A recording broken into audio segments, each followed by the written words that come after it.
Welcome to PDS on the Rocks. In today's episode, we look at why is digital retailing the future? The future's so bright, I would recommend you grab a pair of shades.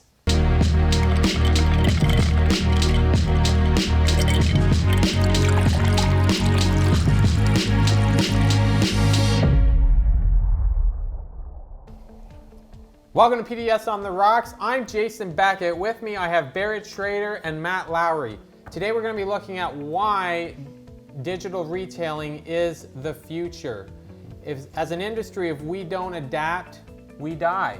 It's true. We want to look at how we need to evolve to meet customers' expectations, and a lot of that is trending towards a digital retailing experience. Yep. There are examples of a lot of industries in the past that have collapsed because they haven't evolved and adapted.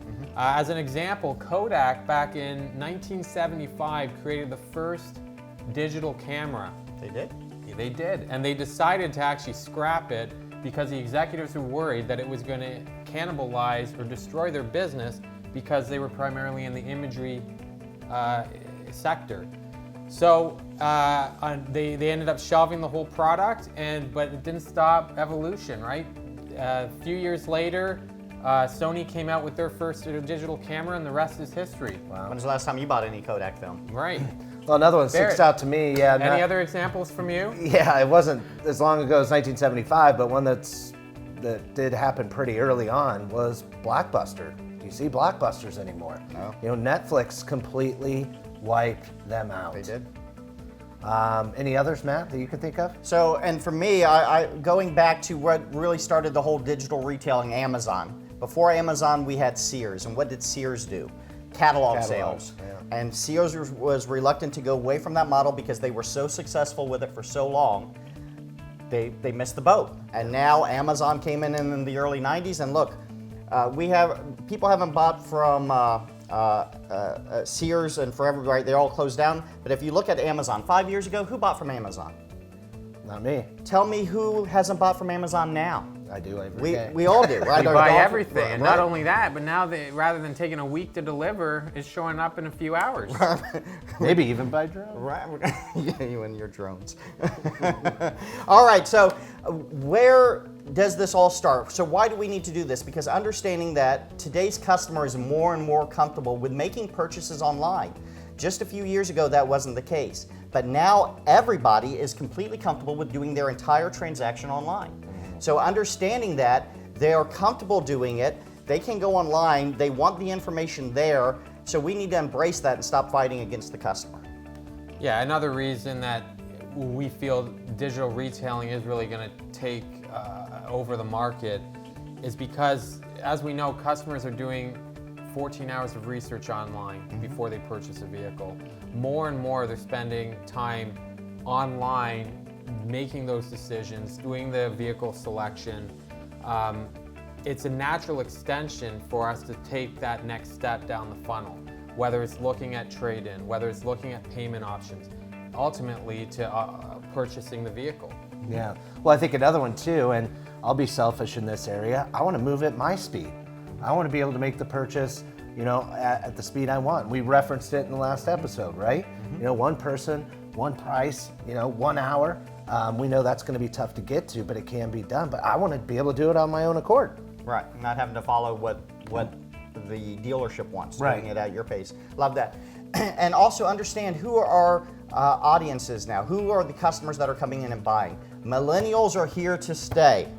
It was just a few years ago in the dealership where no one wanted to even talk about the millennial crowd. No one understood them. No one understood how to sell to them, so we just minimized them.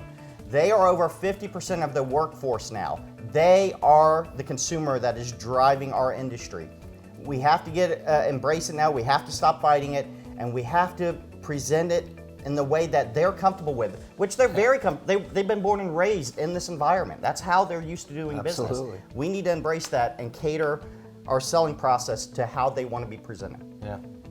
Yeah, and I think another big one is the trust and transparency that a digital retail experience offers.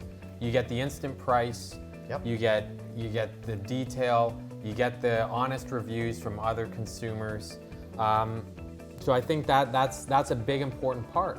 And then I think we've also in the past have burnt a lot of customers in our websites having click here for a free test drive, or click here for your instant quote, where then they're actually having I'm clicking on that request a test drive.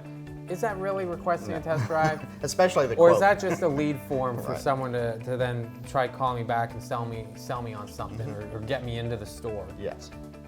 Especially, and you said it perfectly with the price.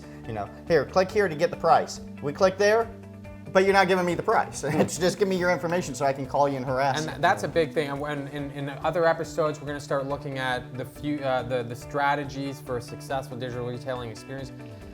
Even some of the digital retailing platforms out there right now still don't have it right. I mean, the instant price, is it really penny perfect? Or are we doing that online and then having to come into the store and a whole new deal is being rewritten anyway? Still bait and switch. Yeah. What about you, Barrett? What about first experience? What do you have on that, Matt? So when we're talking about that first experience, and we're talking about the customer coming in, right? We all know the saying, you never get a second chance to make that first experience. That's why that first experience has to be a great one. We know that customers are only visiting on average 1.2 dealers. If they don't buy from you, you're not going to get another shot. If they walk out the door, you're done. They're not going to come back. So it's so important to give them the experience that they're looking for. It's just about meeting expectations. When you set an expectation, then meet the expectation. Deliver what you get. So stop doing the bait and switch. Consumers are smart on that now, right? It's working less and less, and we need to adapt or die. Exactly what Jason said. Yeah, good. Go ahead. I was going to say one more, because we've been doing a lot of research on digital retailing platforms as we put together our digital retailing playbook and strategy for the dealers we work with. One of the big things, and I know this is a big one for you, was the time we can save customers. And a lot of the cool things that these digital retailing platforms are doing to be able to take out a lot of the burden of having to wait in the store, right? To actually deliver a vehicle is still taking 3 to 5 hours in a store. Right, ridiculous. But these digital retailing platforms are able to do a lot of this stuff, and the customer can do it from the comfort of their own home, that we're actually able to track how much time they're saving, so when they come into the store, we truly are getting a 1 hour experience. Right. And how great is that to be able to say, we saved you 30 minutes by doing this online. We saved you an hour by you doing this online. We saved you another 20 minutes by doing this step online. And that it actually then does, right? Yeah. When you come in, now it's only a 1 hour experience. That's absolutely great. Good. Well, hey, I think we hit on it a couple times, adapt or die. If you guys aren't talking about this or have already started, you need to, because you're going to fall behind quickly. So as we've mentioned, there's going to be a lot more videos in this series to help you out. So please be sure to go to our channel, subscribe. That way you're not missing out on the valuable information that we are going to be providing. So with that being said, guys, guess what? What's that? 5 o'clock It's 5 o'clock Is somewhere. it 5 o'clock somewhere? Yes, sir. All right. Cheers. Cheers.